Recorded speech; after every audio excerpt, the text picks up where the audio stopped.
Alors nous travaillons dans le domaine du coût de la maladie, du fardeau de la maladie, de l'investissement dans la recherche pour la maladie mentale. Donc l'expérience que nous avons est une expérience de chercheurs dans ces domaines-là pour comparer au niveau international la politique menée en France dans le domaine de la recherche à celle des pays étrangers, européens en particulier. L'investissement de la recherche en santé mentale en France reste en proportion très inférieure à celui qu'il est dans les autres pays européens et aux États-Unis. Nous voyons bien que notre investissement dans la recherche, dans la formation de jeunes psychiatres, dans la formation de jeunes chercheurs est hors de proportion par rapport aux besoins qui existent lorsqu'on voit ce qu'est la maladie mentale. On se donne en tout cas beaucoup moins les moyens que les Anglais, les Américains et les Scandinaves, que ce soit des moyens sur le financement de projets de recherche ou bien les moyens sur des masters, des formations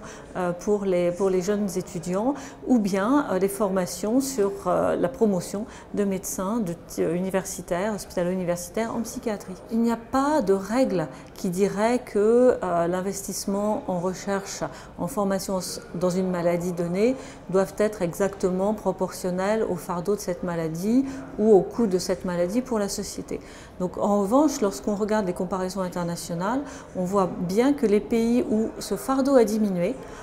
ou les pays qui ont eu de bons résultats sanitaires dans le domaine de la santé mentale, qui ont vraiment réussi à réduire l'importance de ces maladies, sont ceux qui, en même temps, ont mené un effort considérable dans la recherche et dans la formation. Plus on investit dans la mise en œuvre